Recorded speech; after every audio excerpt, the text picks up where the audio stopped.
The grit and gore of medieval warfare is often overlooked in media depictions. Luckily for us, though, Mordhau is more on the level of Monty Python and the Holy Grail level of historical accuracy. Who are you? We are the knights who say... Hi everyone, I'm Sam, and I've spent the last month diving into Mordhau. Mordhau is an online multiplayer game created by Criterion, an independent game development studio from Slovenia. An instant hit once released, Mordhau is characterized by its customizability and total chaos. It's a silly game that's super fun, and to my surprise, did hold up after dozens of hours of play. Side note, the name apparently comes from a specific sword grip that they'll show you in the tutorial, and then that you'll, never use again. There are currently 3 different modes to Mordhau. There's Horde, a wave-based mode built for fighting mindless zombie AI. While it's a good way to test out new weapons, have fun finding a server that has more than, one other person. Yeah, I spent 10 minutes watching Kurt Cobain while I waited to spawn in.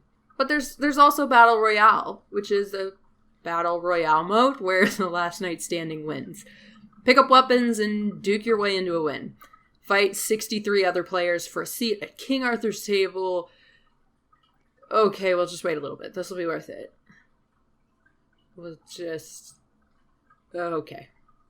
Okay, fine. Mordhau really only has just one mode. Frontline is an all-out hack-and-slash multiplayer RPG that, for me, won the status of Meme Game of the Year. Play as one of a dozen or so pre-made classes and fight to control the point and complete objectives.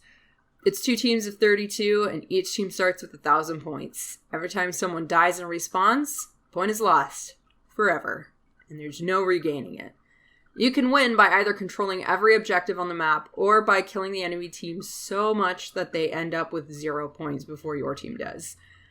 You can also make your own character builds, with a complex set of perks, armor, and weapons to allow you to create a character that's unique and suited to your playstyle. Jokes aside, there's ranged weapons, reach weapons, swords, daggers, bear traps, firebombs, frying pans, and loots. So many loots.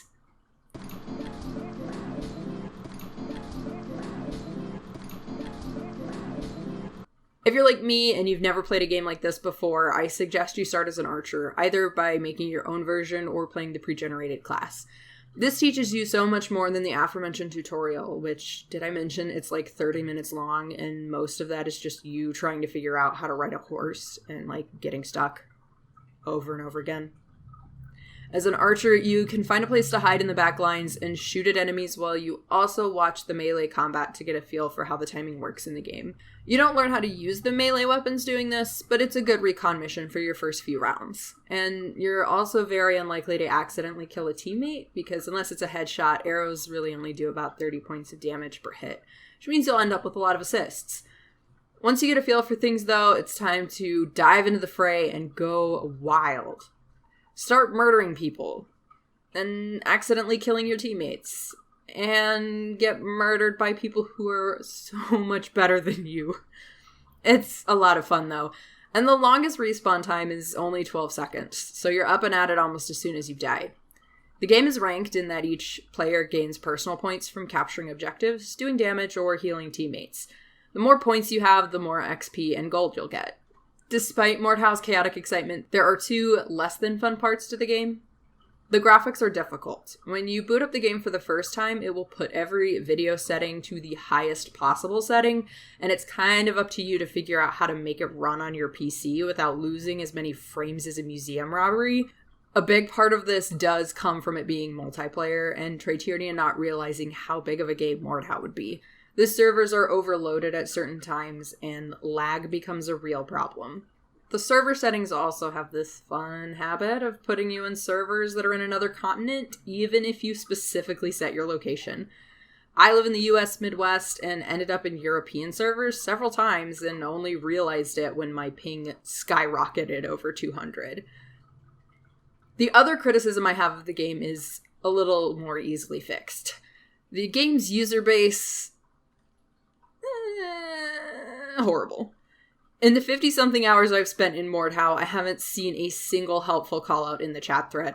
It's a cesspool of slurs, ad hominems, and occasional death threats. But you can turn the chat box off in the video settings, though, which I did pretty early on, and thankfully there is no voice chat. Mordhau is best when played with friends.